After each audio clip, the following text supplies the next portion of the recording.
You're listening to the Tromedy podcast with Nancy Norton. This week on Tromedy. But anything like that in your childhood that... Yeah, I mean, we're on a trauma show, so usually I'd be like, oh, it's trauma dumping, but that's not what this is, because you're asking, right? And let's, thank you for just bringing up the term trauma dumping, because there are people that struggle with similar things. It's not dumping on people. It's like, okay, I'm going to share something, but also how I turn that into empowerment. Well, and I think, too, also into community building, because we are not the only people that have experienced the things that I'm sure that you talk about, right? Yeah. And that so it's not dumping necessarily if it is in purpose of building community and building connections with other people. You're listening to Tromedy, the podcast that helps you take your pain and play with it. I'm Nancy Norton. I am a former nurse, comedian, and keynote speaker about the power of humor, why we need it, how it helps us. Bring the power of humor to your next event with award-winning comedian Nancy Norton. Nancy got out of healthcare for the same reason a lot of people get into it, to save lives. Message Nancy at nancynorton.tv. The Tromedy podcast is sponsored by Crybaby Badass. You have to feel it to heal it. You are a Crybaby Badass luminary. See your light in the mirror. Do you have a trauma? Hey, you listening, do you have a Tromedy story to share? If so, send Nancy a message at nancynorton.tv. This is a very good episode. Every episode is so good. I love my job. I love my calling. This is a calling, as you know. I cannot not do Tromedy because I need it. I created this because I need it. I need these conversations.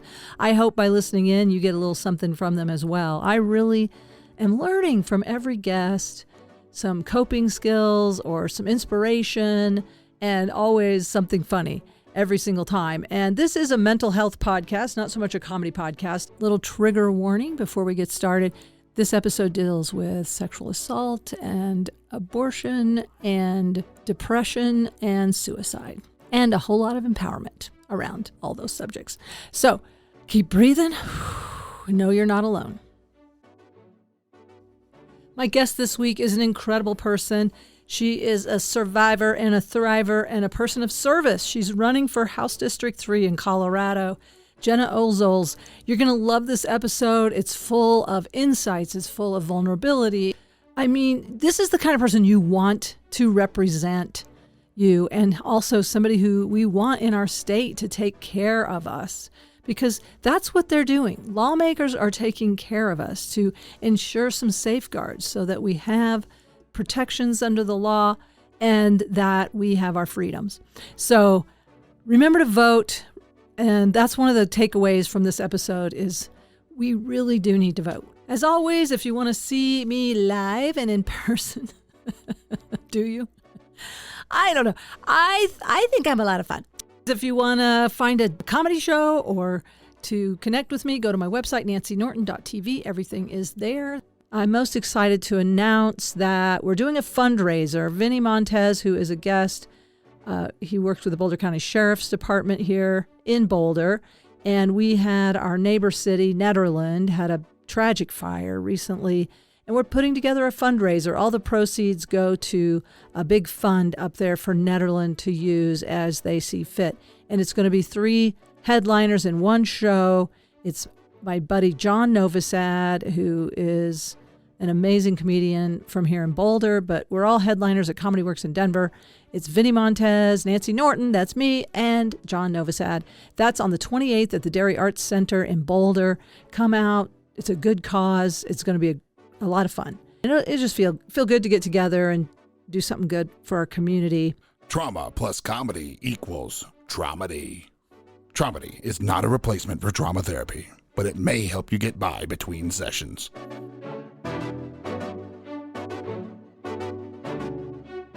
Welcome to Tromedy. My guest this week is an activist, a policy nerd, a campaign leader, and a candidate for public office. Welcome, Gena Ozols. Did I say it right? You got it. You nailed it. 10 out of 10. Well done. That took all I had. We're done. Hey, and you didn't add an E in there somehow, which is always very admirable. That's always been my favorite, is people try to say Ozols, and I'm like, I thank you, I guess, but no E. So, where's the name Ozols from? Does that have a history? It's a Latvian name. Yeah. Oh, interesting. So the Ozols family. So everything in Latvia is actually, your last names are regional, and so Ozols is one of the interpretations of, I think, Ozolinas, which is relates to like families that are from the area of like the oak forest. So Ozols specifically means oak tree. That's beautiful. Yeah. Well, thank you for coming here to Boulder today. I know you're on a mission to help make the world a better place. I met you at Meg Froehlich's party, her birthday party, and I was so happy to have a conversation with you and that you're willing to come talk on Tromedy. And what we do here, as you know, is we take some of our pains and we turn them into light and, try to take the pain out of traumas, but also like the fact that you are a person of service tells me so much that you want to make a difference in the world. And then when you and I were talking, you're running for Colorado. Colorado State House District 3. Yes. Okay. And then we were like, okay, there's the Colorado legislature, not to be confused with the United States Congress. Right. Because you were saying we were going to try and help define that for people like me who think they know things and then like, actually, do you, Nance? So tell me about the state legislature and the government here in Colorado. Yeah, absolutely. So, a lot of people, we in school are often taught about the three branches of government. So there's executive, judicial, and legislative, right? And so the federal has those three branches, but so does the state. So federally, we would work the judicial at the Supreme Court. The executive is the president. I was going to say, in theory, there are three branches of government. In theory, yeah, that's a. We'll get into that. Yeah, but, okay. Yeah. So yes, at the federal level, you've got the judicial branch, Supreme Court. You've got the president. I can't even say it without adding the extra commentary. And then, of course, you've got your legislative branch, which is the United States Senate and the United States House of Representatives. Gets a little confusing because we call people from the United States House of Representatives Congress people, and then we refer to the U.S. Senate and House as Congress, which is just like purposefully confusing, it feels like. Yeah. Because those are separate, but I don't know. Are they equal? The House and the Senate? I don't know. Depending on who you talk to, some people would definitely say that the Senate is a more powerful chamber. I think that it absolutely can be. That's where you see a lot of the blockages come through on a lot of different policies.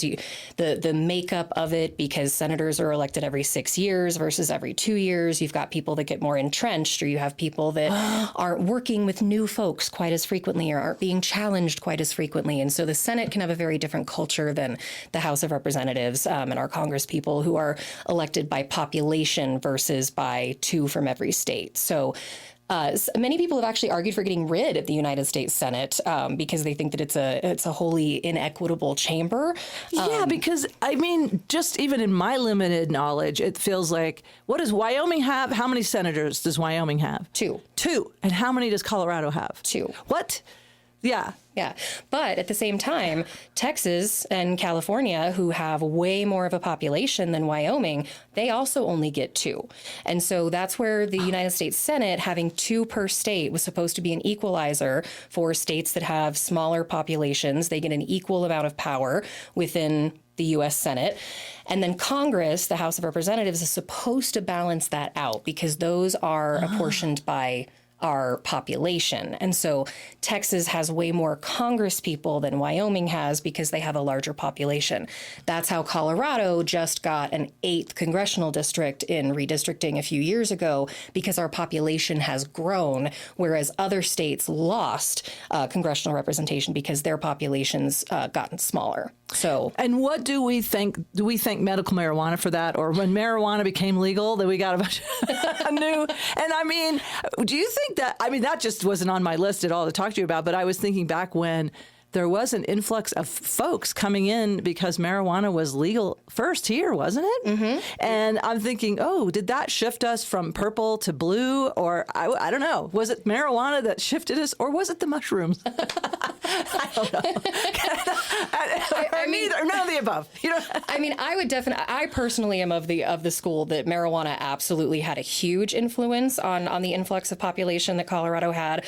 I would also say that there's quality of life standards. There's also our aerospace and engineering economies grew and drastically expanded as well over the 2010s, and green energy expanded. And so there were a lot of reasons for the influx of population, but I would definitely agree with you, Nancy, that it was legalization of marijuana that brought a lot lot of them in. I just remember when the traffic got a little more difficult on I-25, and I'm like, this is also because of marijuana.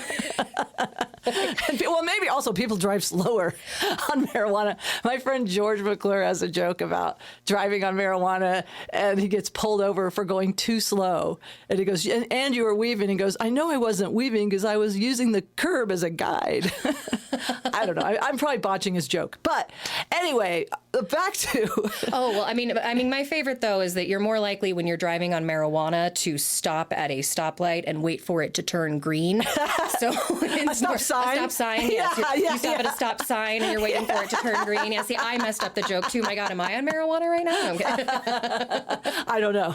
But I don't care. It's Boulder. It's fine. We're all fine with it here. There's probably a contact hide right when you come down the turnpike. Probably, yeah. I might be the one bringing it. I don't know. You're not going to be like, I never inhaled. Oh, never. No, never. No. Can you believe going back to Clinton Anyway, I don't know. We don't want to get too sidetracked with presidents, but it's like, I still can't get over like the things that they were upset about with President Clinton versus, and we're not going to go into any details. We already know. Yeah. It's just, okay.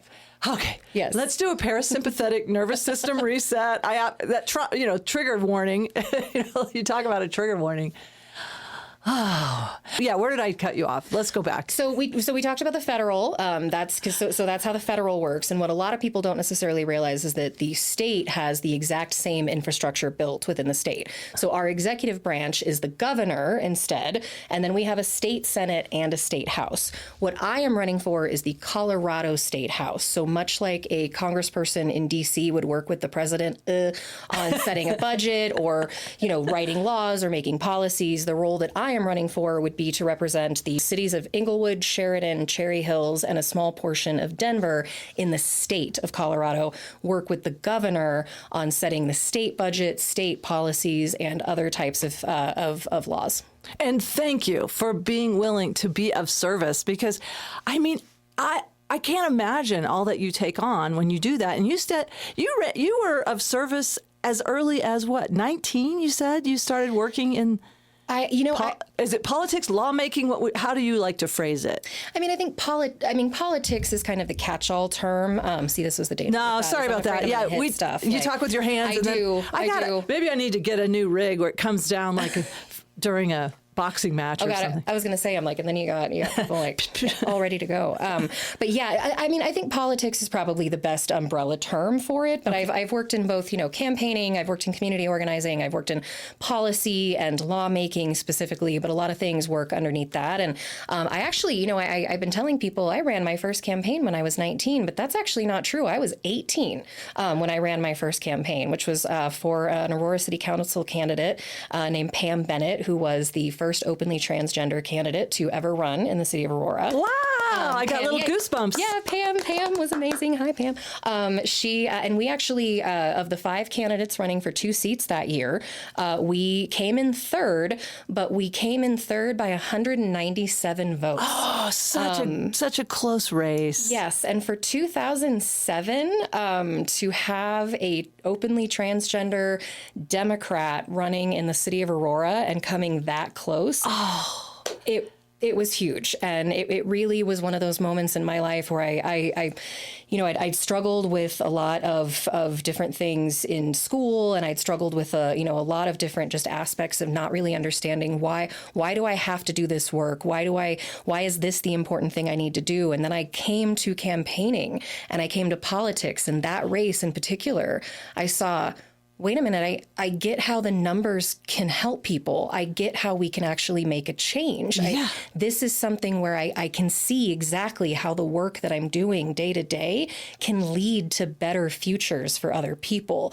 And I was just hooked. I was hooked on campaigning ever since then. And I saw it as a way that I could actually do some good. If we had just talked to 200 more voters that we could have, brought in, we would have gotten, a very awful Republican off of that city council a lot faster. And, so I just, from there on, I started working for progressive candidates, progressive causes, and I've been a part of some really amazing pieces of legislation, some really wonderful campaigns, and I've helped elect a lot of people who have made a lot of positive change for this state, which I'm extremely proud of. But it all started with 18 years old, and I finally figured out, oh my gosh, this is how I can do the most good. Here it is. Yeah, you needed to have a purpose.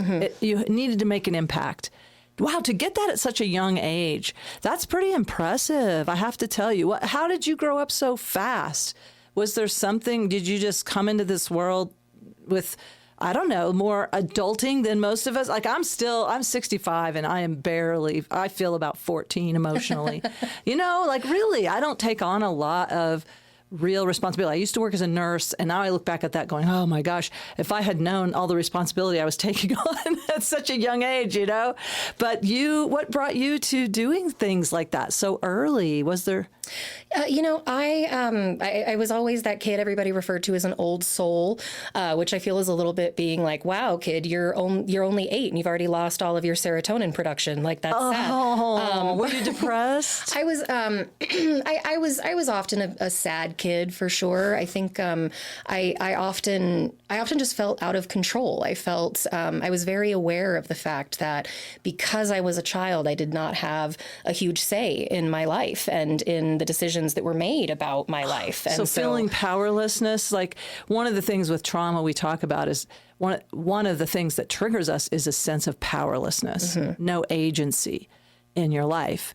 And I don't know if you're comfortable sharing things from your childhood or not, but, I think kids that go through a lot of stress, I did some psychedelic trauma therapy and realized some things that happened to me during infancy that were terrifying. Whether that's real or imagined, I don't know, but I'm just telling you, man, it changed me. I know that. There's some part of me that had like near-death experiences that strengthened me in a weird way, but also I have some complex PTSD.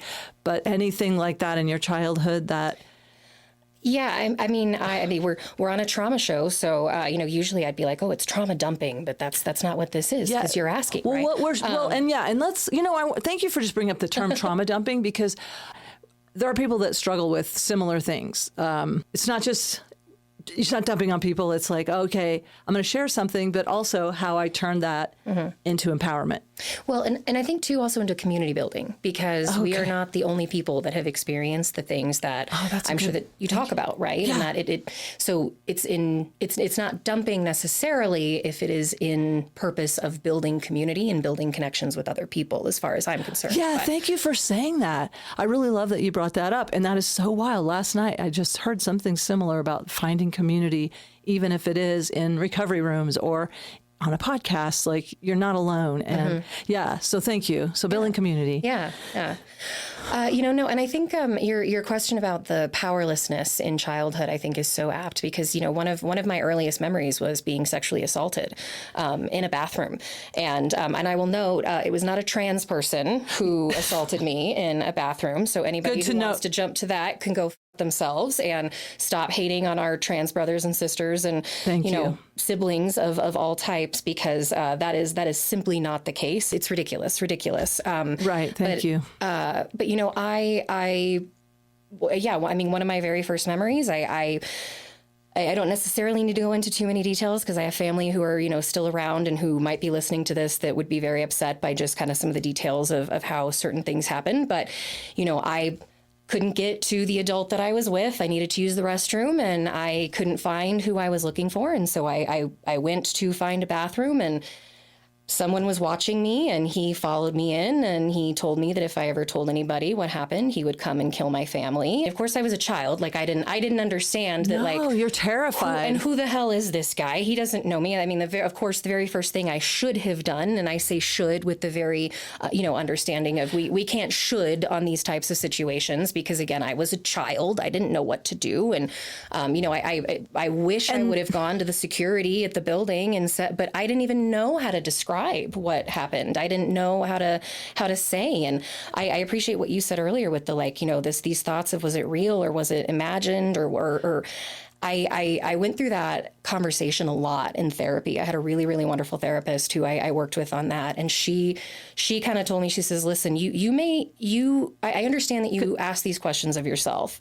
She goes, but the fact of the matter is the memory is there. She says, can you feel it?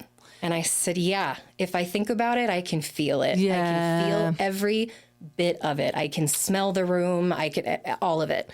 And so she's like, that in of itself is real. And you know that is real. And so that trauma is living with you. And I remember going home and I had dreams about snakes outside of my windows for years. And I would cry because I would wake up and I would think that there was a snake outside of my bedroom window. And yes, psychologically now I know exactly what I was dreaming of and what that was. But so I think that feeling of powerlessness was there. It was ingrained very, very early in me. And I think that's why I've always had such a justice outlook on giving people bodily autonomy and the ability to make decisions for themselves and control their own bodies. Because thank you. Foundational life experience for me was knowing what it was to not be able to say no or control my own body. Oh my gosh. Thank you so much, Jenna, for sharing this. And also you just gave me a gift of affirmation or confirmation or, the reason I say real or imagine, I imagine one of my siblings listening to this going,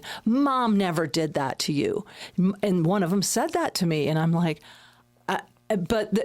honestly, everything makes sense. Yeah, let's have a sip of tea and water. This is enough. But seriously, it's another way to do a parasympathetic nervous system reset. We're reclaiming our power. And we are safe and we are okay and we are telling the truth.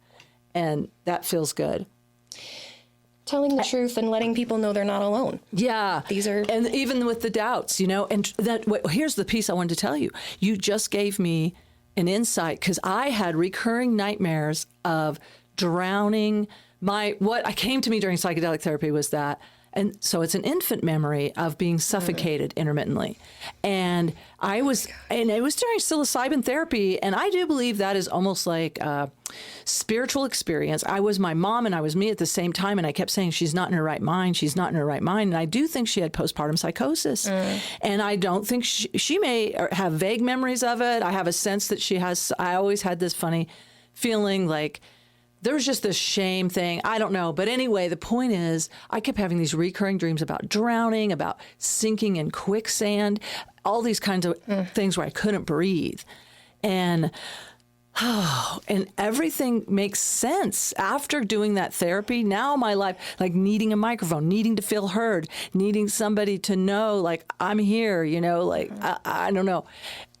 And then for you to turn this into body autonomy. And this is so important to you.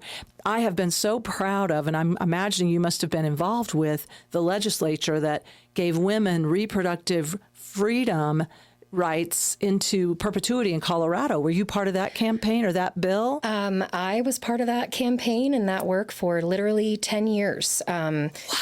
Thank you. I want to hit is this the applause button? Oh. No. I don't know my own thing. Nope. It's definitely not the womp womp. There we go. I'll edit that out.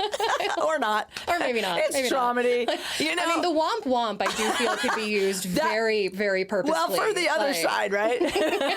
Womp womp. You don't get to control me. Yeah. Mm-hmm. And so, yeah. And, okay, just 1 second, I wanted to button up something from your childhood trauma because I felt like I just wanted to say, did you ever get to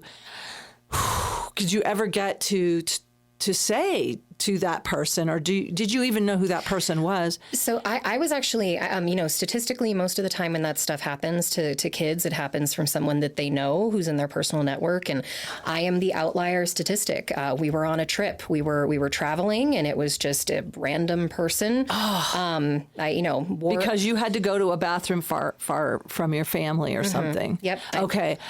So that person, well, we're just going to put the golden light around you, and may that person, for their highest good and the world's highest good, be held accountable for their behavior. Yes. Thank you. I just need to button that up a little bit for myself. No, I appreciate it. I'm sorry that happened to you. You did not deserve that. And I'm so glad that you got therapy for it and that you're in a position to make things better. Because we think about these states where abortion is illegal, and in cases of incest and rape, like children are being forced to have babies. So you worked on this campaign, you said, for 10 years. What is, the bill, does it matter the name or does So when I say 10 years, it's because we've worked on it in so many different variations. There was legislation, so we passed statutory protections within the state of Colorado's law that provided the kind of pathway towards the constitutional amendment, which we just ran. We also had to do a lot of work within other laws and other bills that came up to make sure that those policies were consistent with the things that we eventually wanted to pass. But we actually, as part of in the reproductive health rights and justice movements, and those are three different things. Okay. There's a reason we use health, rights, and justice, because they're three different ideologies. But within that movement, within that coalition, we had recognized that with the election of Cory Gardner, especially in 2014, that we were extremely nervous about what was going to happen with the Supreme Court. Because when Cory Gardner got elected, there was a very fundamental shift in the math of the U.S. Senate and who was going to actually be able to get approved as a new Supreme Court justice. And so we saw the writing on the wall literally 10 years ago, and we were like, this could get really bad. We need to start putting protections into the Colorado state law right now. So we had dreams of doing a ballot measure for a really long time, but it hadn't been the right time. And then finally, 2024, it turned out to be the right time. I think actually we filed it in 2023.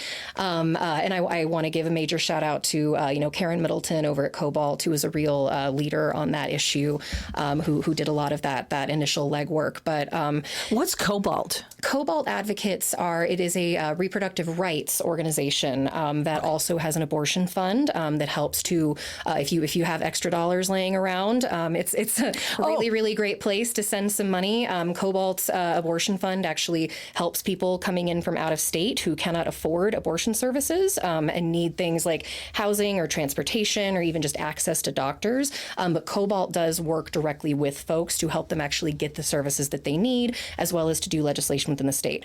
I worked as their political director for 6 years. And so while I was there, we got to work on a lot of different things, and including the startup for this constitutional amendment that we just ran. So wow. They're cool. Yeah. Wow. That's amazing. I mean, thank you so much for what you're doing for women, for reproductive health, for all people, really.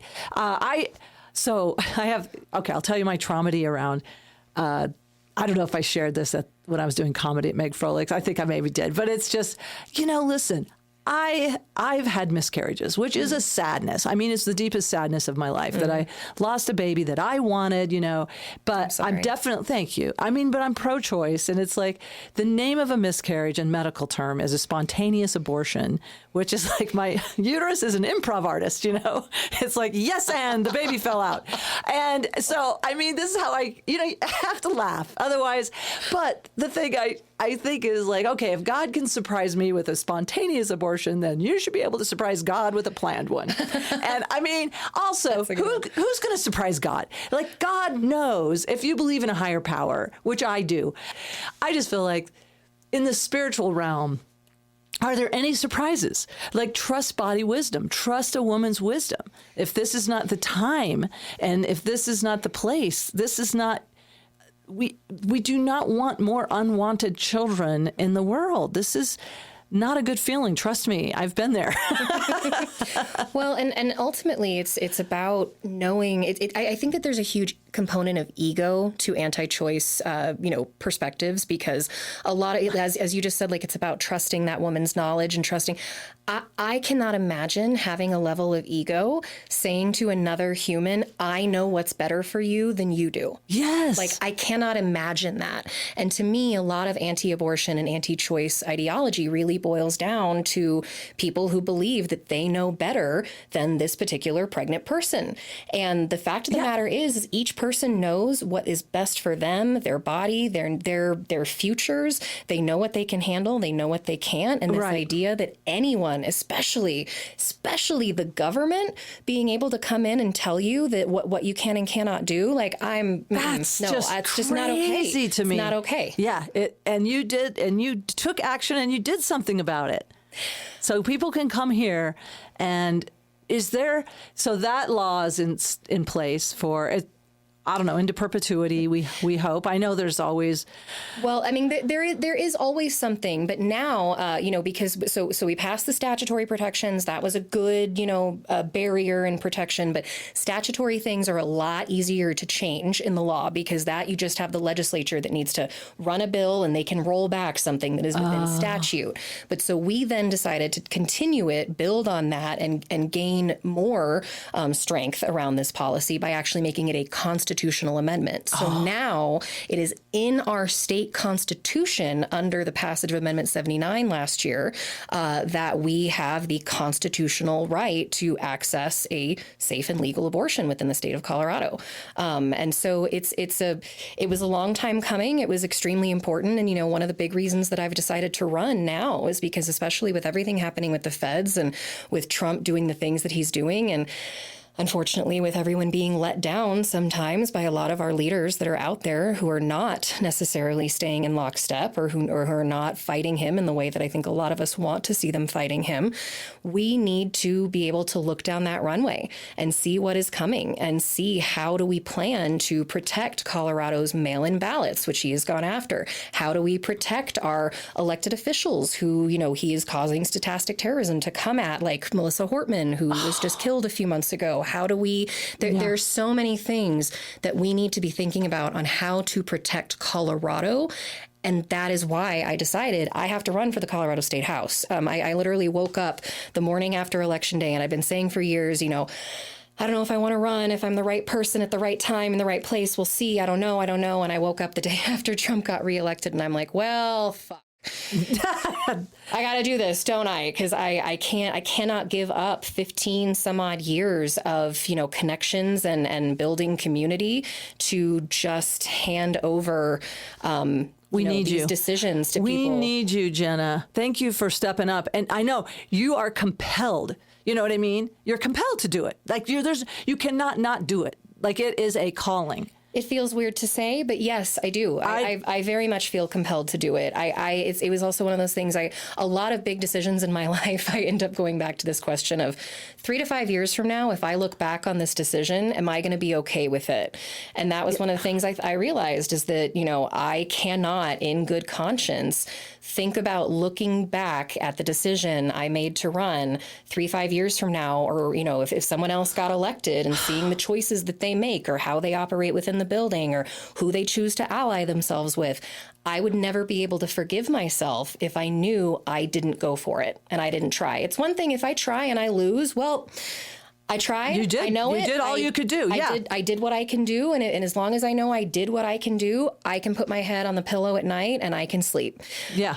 But if I know that I didn't, and I didn't try, and I didn't give it my all, then I might never sleep again. And I like my sleep way too much, Nancy. So. It's all about your sleep. Yeah, pretty much. Well, I got to tell you, I had this epiphany when I was about 28 years old. I was helping people through the dying process as a hospice nurse. Oh. And I mean, it wasn't called hospice at the time. I was doing home care, but I was just the occasional patient. It was during the AIDS epidemic. There were young men that were dying. They came. I was living in Hawaii at the time, and we had a really good Medicaid program. And also, people had been ostracized by their family for being gay, so they came to Paradise to die in Paradise.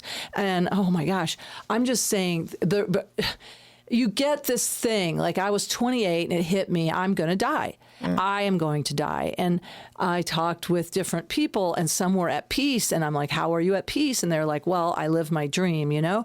But also purpose is what I get from you, is like, this is my purpose. Like, I do believe, and again, I am a spiritual person. I believe that I do turn my will over to a higher power. Please use me. What is for the highest good? I want to do what's for the highest. That's why I'm doing this podcast, is more of a calling than career in any way. I just need to have these conversations for myself. It's selfish. It helps me to have them. But also, I want to die with peace. That became my life goal at 28 years old. Like, how do I die with peace? And then I was like, oh, you always wanted to do stand-up comedy since you were 4 years old. And so here we are. And so I'm thinking, not only do you want to sleep well at night, but eternally, like if you believe in an eternal, or like at the end of your life, do you want to look back and go, did I do what I was born to do? Did I do what my calling was? I don't know. Maybe this is getting too Boulder for you. You're like, I'm a little uncomfortable, but I mean, I'm just still trying to get over a hospice nurse calling themselves selfish. I'm still working on that one. But well, you know, at the time, I just was doing. I was kind of. I'm a fifth generation nurse, you know, and before that we were called witches, I always say. But I do think I was put on the earth to help heal. But I now know I'm healing with humor now, and I'm trying to raise the frequency by helping people take, you know, this is what this is all about, integrating. So much of it is integration, isn't it? Like, not denouncing our shadow self or not denying our traumas, but learning how to integrate it and, you know, move it into this higher frequency and use those. There are gifts. I have a book over here called Post-Traumatic Growth, and I do believe in it. I do believe that not everyone gets a post-traumatic gifts or takes the advantage of them or has the opportunity or has the support with them. But people that do, are my friends. I vibe with. So thank you for honoring that. And also, you know, you're sitting in my grandmother's chair. This was, again, my favorite grandmother who went through all these traumas. And I just got in touch with a cousin who's, longer story, but anyway, a cousin I didn't know. And what this cousin just told me was that her mother was pregnant with a seventh child, and they were hungry and they had no money. And she died from a botched abortion, is what my cousin told me. So my grandmother lost her mother from a botched abortion, is what my cousin told me, that I'd never heard that story, why she grew up and she had to be the mom. You know, she had to take care of all these boys. She was the only girl. And she told me I did not like that I had to do all the cooking, all the cleaning. But anyway. I mean, I think I appreciate you sharing that about your great. It would be your great grandmother then. Yeah, my great grandmother died from a botched abortion. I mean, and the thing is that a lot of people don't really realize about abortion care and about abortion services is that, you know, there's this what's the stereotype of it's the high school cheerleader, or it's some irresponsible kids or whatever doing it, and like, you should live with the consequences of it. Which, first of all, how dare you treat a potential life as a punishment for someone else? That is sickening and disgusting on many, many different levels. But on top of that, like, this stereotype of who actually, gets abortion services, which, first of all, the high school cheerleader who wants one should be able to get one too, without shame and without coercion. But it's actually usually women like your great grandmother who are already mothers, people who already have kids, and they know what it takes to raise that child. They know how expensive it is, the time commitment that it takes. It is more often than not, it is women who already have kids that are the ones that are actually accessing abortion services. And so this concept of this stereotype of is first of all degrading and demoralizing and dismissive and inaccurate, but it is also completely and totally missing who your average abortion patient really is. Yes. And not to even mention, I told you I had miscarriages and I had to have a D&C for, to clear the remains. And like, you can't even do that. You can't even do that. Anyway, wow, we know it's necessary. And thank you for that. Obviously it's not an issue for old Nance. I am so far past menopause. I'm back to pre-puberty, but it is an issue for so many people. And it could be an issue for me if it was a loved one who can't have a legal abortion, who got into a situation like my great grandmother. Well, and you still, I mean, and you, I'm assuming that, you still have a lot of parts that you might have originally had, even if you are not able to get pregnant now, that are directly impacted by access to overall reproductive health care, which a lot of people don't realize that attacks on abortion are honestly oftentimes hiding other types of attacks on women's health care as well. I didn't know that. Tell me. It can attacks on abortion are often so politicized that they can loop in things like cutting out access to hormonal therapies or to IVF, or to place additional restrictions on doctors or hospitals to make it harder to provide any type of service to someone who has a uterus. Wow. It is incredibly insidious how that politicization of abortion has allowed conservatives to really come after so many different aspects of healthcare.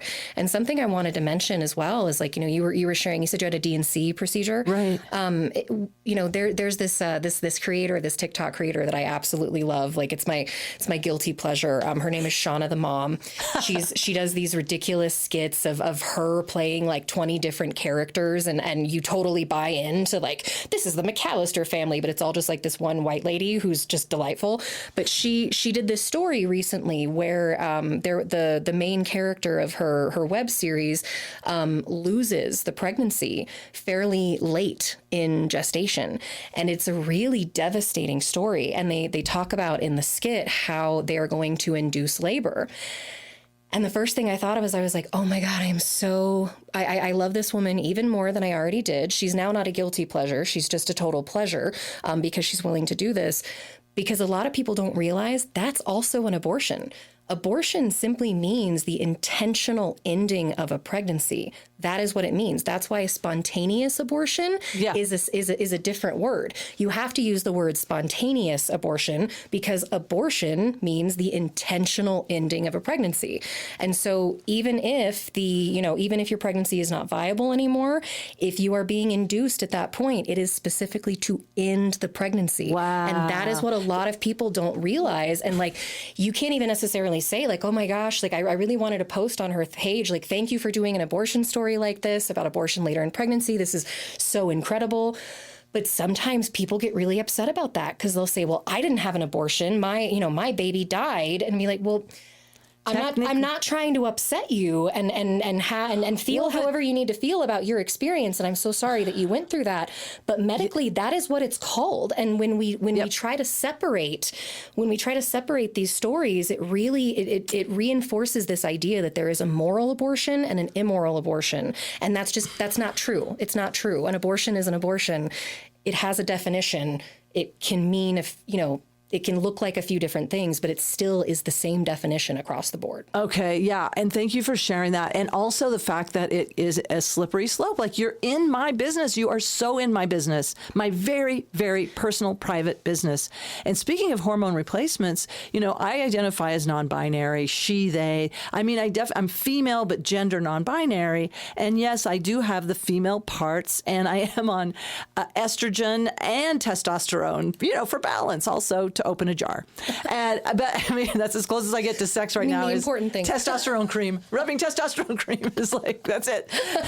But I mean, I'm so annoyed with the fact that, and I have to think it has something to do with the patriarchy that does. That I cannot. If it's not that, it's white supremacy. So, and those are, that Venn diagram is kind of overlapping, right? The white patriarchy. But so in the UK, females have been getting testosterone cream for postmenopausal.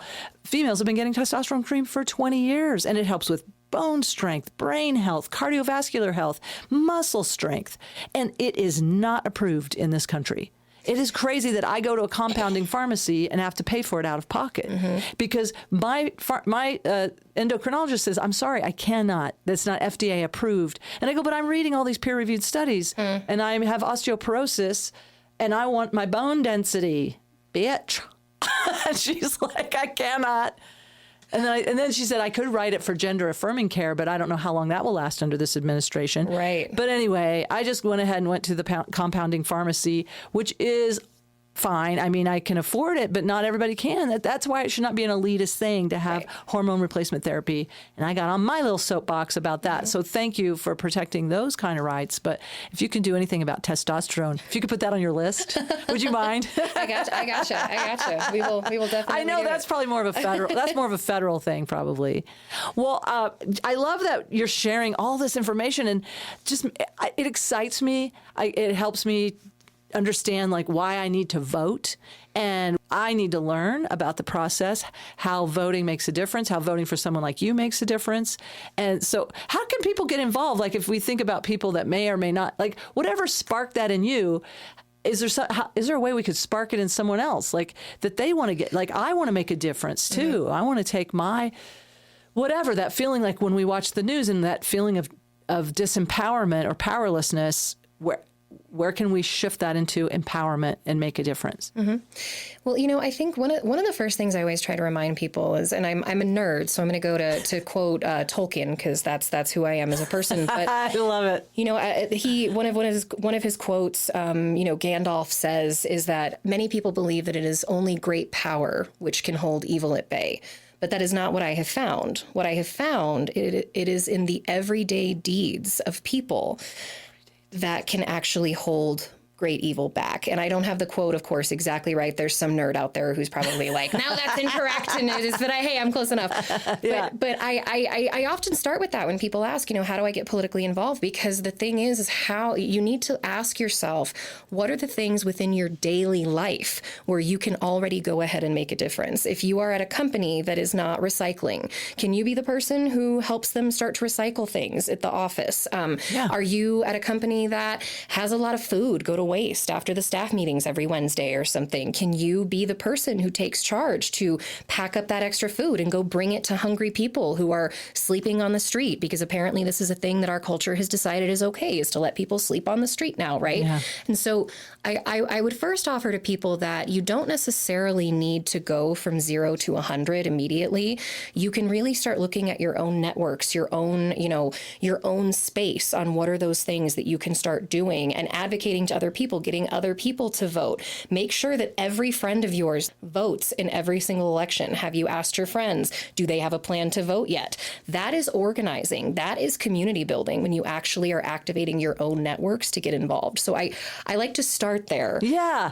And I loved what you were saying. I just, with Jane Goodall's recent passing, and she had roots and shoots. Even at a hotel, she'll say, I don't use the plastic bags in the liner. I put it in another little thing that I already had, or, cutting back in these little micro changes.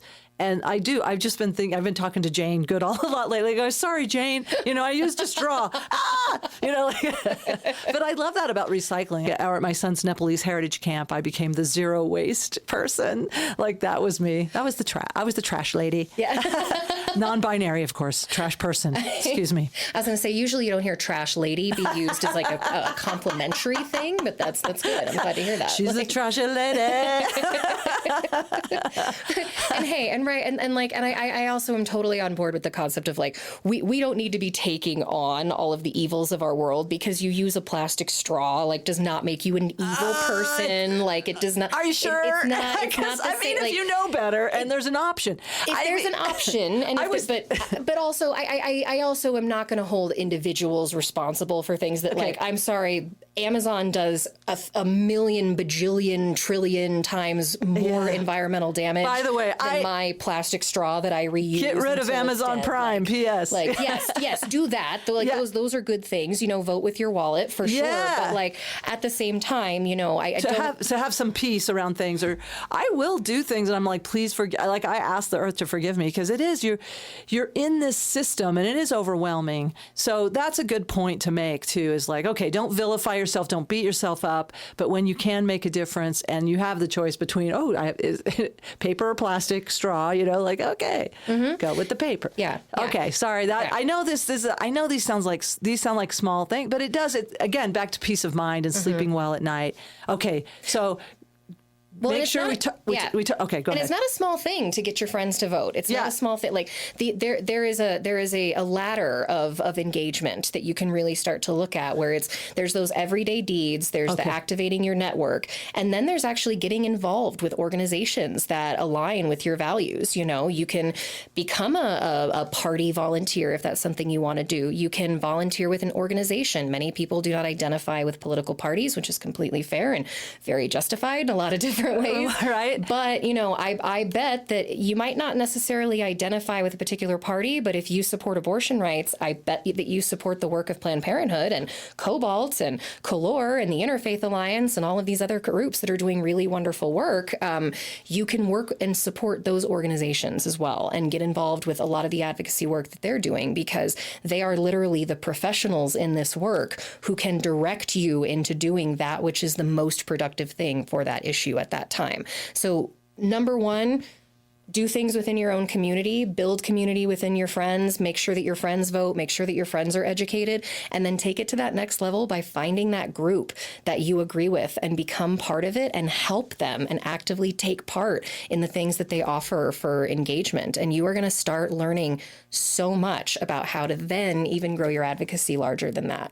You know, and I have this sense too, it'll lower my anxiety to do this, because I think I've been doom scrolling a lot just because of the anxiety and, you know, it's inertia, you know, and I'm really worried about how much time that my phone is sucking. But I do know it has to do with either trauma or anxiety that if I would go and do action instead, I think I would have more peace and less anxiety. Even like you said, can't attach always to the outcome.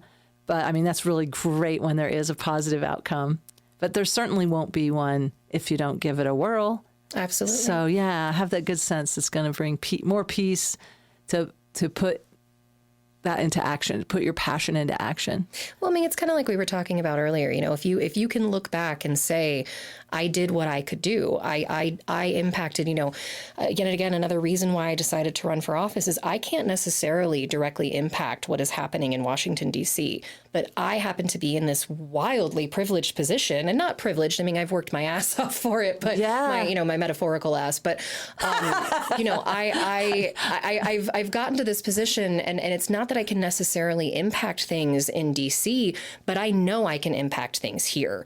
And I know I can look back and say I did what I could do. And I think that that's one of those big things that if you get involved with an organization, you know that you're out there volunteering, you're going to their lobby days, you're writing to your senators, you're, you know, helping local candidates, you know, who you agree with. If you want more progressive candidates coming out of, you know, the Democratic Party, go support those progressive candidates. Yes. Go help them. People go that don't jump over the line like this last round of whatever just happened with this shutdown. I don't know. Very good. Yeah. Go put your money where your mouth is. Go help people that you agree with who are already doing this work. I think we see a lot of different people who, you know, after every election, there's some new group that shows up and they're going to organize everybody and they're going to be the new thing. And that's really great. That's really, really wonderful. Don't get me wrong. But oftentimes it's like, and every election it happens for a good 2 or 3 months afterward. It's like, which new organizations are going to come out and where then should we kind of move them into of like, it's awesome that you want to be doing this. You know who else is doing this and has been doing this for 20 years? Right. These folks over here. So why don't we all work together? You don't have to reinvent the wheel. You don't have to reinvent the wheel. You want to help on abortion rights? Call and volunteer for Planned Parenthood. You want to help with LGBTQ protections? Call and volunteer with One Colorado. You want to help protect immigrants? AFSC, CIRC, like amazing organizations that you can go and help right now who need you there. Thank you for sharing that. Yes. So CIRC, okay. And then for you, how do we get involved if we want to help your campaign? Your election is coming up, what, 2026? 2026, yeah. And so you've got a year before. It's in November of 2026? So yes, technically, though my seat is what is referred to as a blue district, which means that it is most likely that a Democrat will win in the general election in the fall. Okay. So when you're in a blue district, your race is really more the primary, which actually happens in June, but starts as early as petition signatures in January and the caucus process, which starts in March. So while Yes, I am not actually up. Like, I have to first make the ballot, and my process for making the ballot starts in less than 2 months. Really? Okay, so how do people reach you? What is is it a website or Instagram or what? Yeah. So my website is Ozols for HD3.com, Ozols, Ozols, and the actual word for HD3.com, where you can sign up to volunteer, you can donate. These races can be extremely expensive.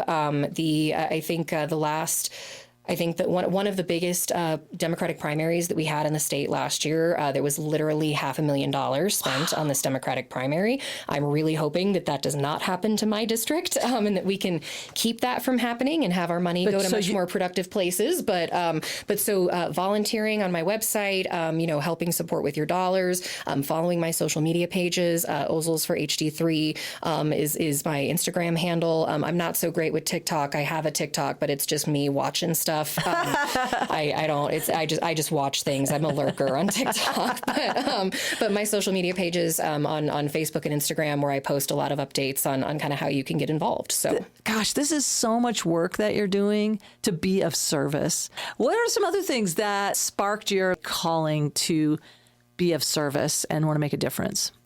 Well, I think I've always had that kind of justice aspect in my head, where I have always hated things that are unfair.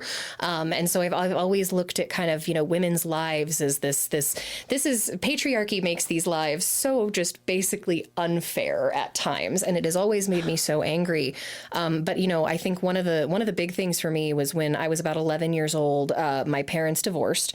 And, we moved from a house with everybody there, and, very nice. I had a very, very nice childhood. But when they divorced, my mom and I moved into an apartment off of Parker and Arapahoe. And all of a sudden we had gone from, that situation into like, no, you cannot join the knitting club because the $10 for materials to buy in is just untenable, and we cannot do that. And so I still joined knitting club. I just did it with mechanical pencils that I broke the arms off of, but you figure things out. Wow. But so I saw how her life changed so drastically, and how my mother was just really not prepared to actually kind of run her own life. She got married when she was only 19. She was very young, and, married a man who kind of took care of things. So she went from her parents' house to her husband's house. And like many women of her generation, she was not set up for success, and she did not necessarily know how to make sure the water bill got paid every month, or how to make her own how to do a budget, medical appointments. I mean, in what year was it that women could even get a credit card? 1977, I think, without I think it was 77 without a husband's signature. I could be wrong. It could be 73. I'm dyslexic, so I think I could be confusing it with the row date, but it was something like that. Oh, yeah. In the 70s, so in anyway. 70s. Yeah, probably didn't have any established credit, didn't know how to do a budget, didn't really know how to run a household. Had no resume to be able to go and use, and then, she had her own mental health issues that were also going, untreated and uncared for. And, I remember not only just going from this one life to this new life, but then also, being in a spot where her mental health was so bad that she would routinely threaten to kill herself. And, she would say like, hope when you get home, I'm still around today, and things like that. You had to hear that. And I remember every time that she was not there to pick me up, my heart just sank. I would be so stressed all day long, just hoping that I saw her car at the end of the day, because it would mean that she was okay. And one time I remember she didn't come to pick me up, and I got a ride home from a friend's parent. I'm sure my friend's parents were very annoyed because I was constantly asking them for rides home, but I got this ride home, and the whole drive there, my stomach was in knots. I was so terrified. I came in, and, I went straight to her bedroom. I didn't see her anywhere, and she was laying in bed, and she was sobbing. She couldn't get out of bed. And I was just, I was both relieved. Oh my gosh, she's here. She's okay. And I said something, I don't even remember what I said, but she turned and snapped at me, and she was just like, I should have stayed with your father. I just want to die. I'm going to go kill myself right now. Oh my God. And just like sitting with her to like talk her through this mental health crisis, and which was also understandable. She was terrified. She was terrified. Yeah, but here you are, a kid, and you're being parentified, and not just parentified, but you're supposed to be her therapist too, and you're just a kid. It was a lot. It was a lot. Yeah. But I think that is also what has spurred so much of the work that I have done, is that, there is the bodily autonomy portion of it. Yes. But there is also just this very strong awareness of how so many people, not just women, but people in general, are just, if you exist outside of white, male, straight, able-bodied, expectations, there is just no help for you. Yeah, mentally well.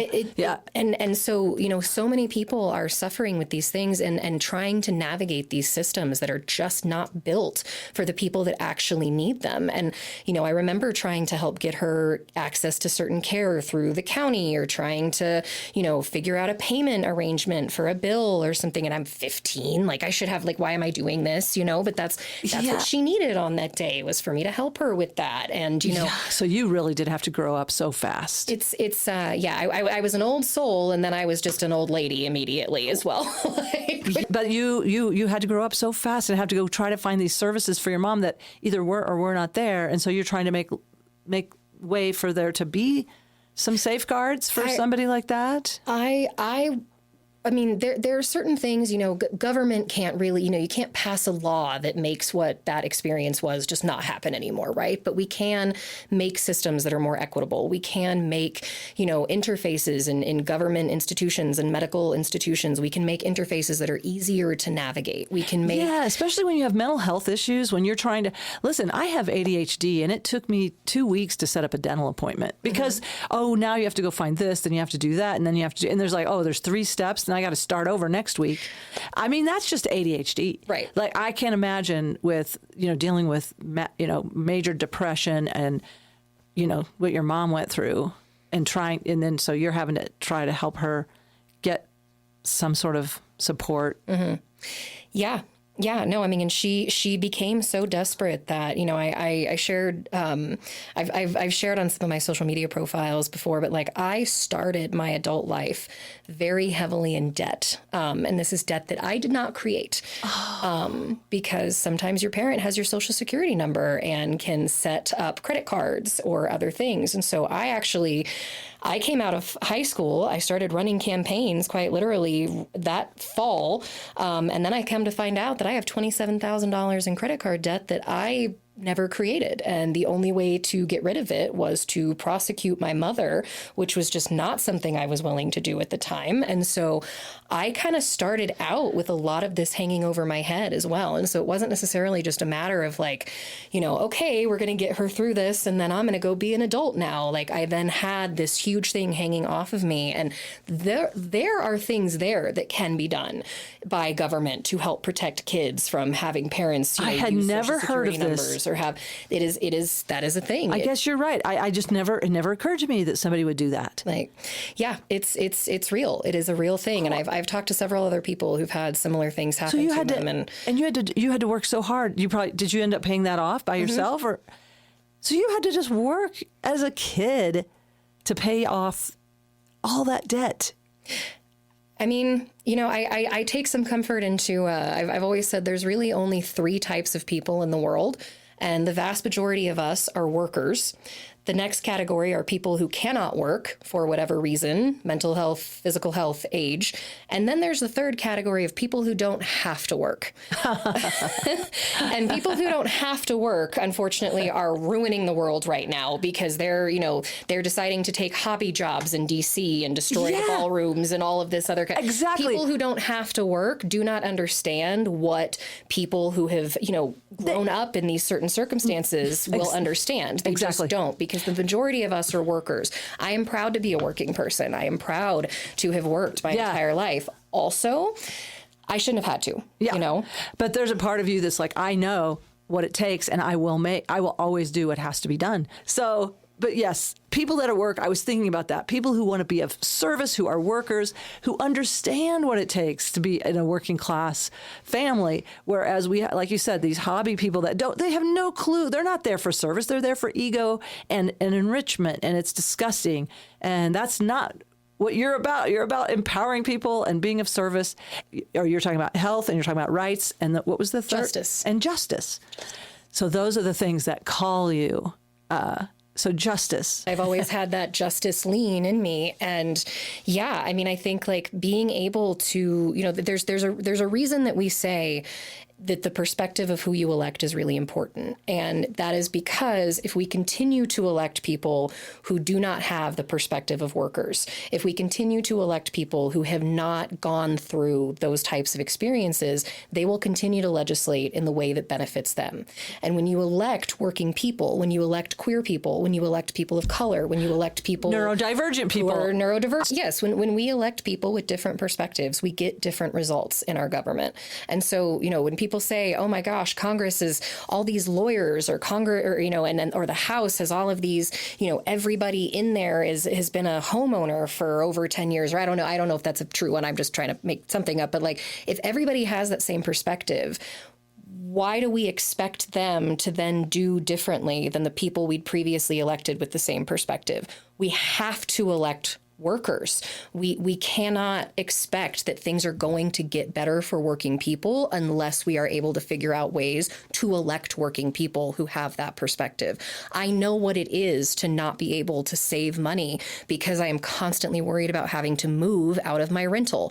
I know what it is. Now, granted, now I am very, very lucky. I was actually able to purchase a home earlier this year, so I'm actually one of those privileged few now. But like, I was a renter in Denver for close to 20 years. I know exactly the dangers that come with that. And if we don't elect people that know what it is to be a renter recently, how do we expect them to actually advocate genuinely for that experience? If we are not electing people who, are queer, who, come from particular neighborhoods, come from particular life experiences, we are never going to actually see those perspectives put into our laws. And that is what we need more of. Thank you. Thank you. Is this the applause button? Yeah.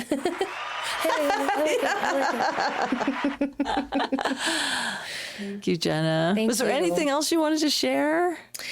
I think the last thing I'll just say is I really first of all, I really appreciate you for doing this show. One of the things I know we had talked about earlier was, kind of what are some of your muses in terms of doing some of this work. And I was thinking about, honestly, it's people like you who are out there doing the most good that they possibly can. And, Hillary Clinton had this really wonderful commercial that she did for her campaign back in 2016, where it was Morgan Freeman narrated it. So, of course, even then, I'm just like, well, it's Morgan Freeman, so I'm into this. I love this. Yeah, we love Morgan Freeman. But it talks about the concept of her pastor saying to her, do the most good for the most people you can for as long as you can. And those are the type of people that I like to be with. Those are the type of people that I like to work with. And those are the people that I like to spend time with in community like this. And I think that you, by doing this and trying to build that community, I can see that you are out there doing the most good for the most people for as long as you can. And I just wanted to say, I really appreciate that. And I appreciate being here. So thank you. Thank you, Gena. I'm taking that in. And thank our listeners. I couldn't do this, if there wasn't this reciprocal energy, even with audiences. I always say that it's like, it's not about me. It's not necessarily about you. It's about us. And it's about this reciprocal energy. And we can raise the frequency together. We can change the world together. I'm excited. me too. Yeah, you inspired me. Thank you. Thank you for taking this time. Thank you for sharing from your heart, from your intellect, and from whatever else you're getting. And thank you for being of service. Gena Ozols, thank you so much for being here. I want to thank my guest, Gena Ozols. You can find Gena on her website. That's Ozols, FORHD3.com. That's Ozols for HD3.com. And on Instagram, it's Ozols for Co. OZOLSFORCO. Again, I'll put links in the show notes for that, and Thank you, as always, for being a listener and a witness and sending me good energy. I'm sending you good energy. Let's keep that reciprocal energy going. I don't know if you can hear my son is yelling in the basement. He's gaming and screaming at somebody.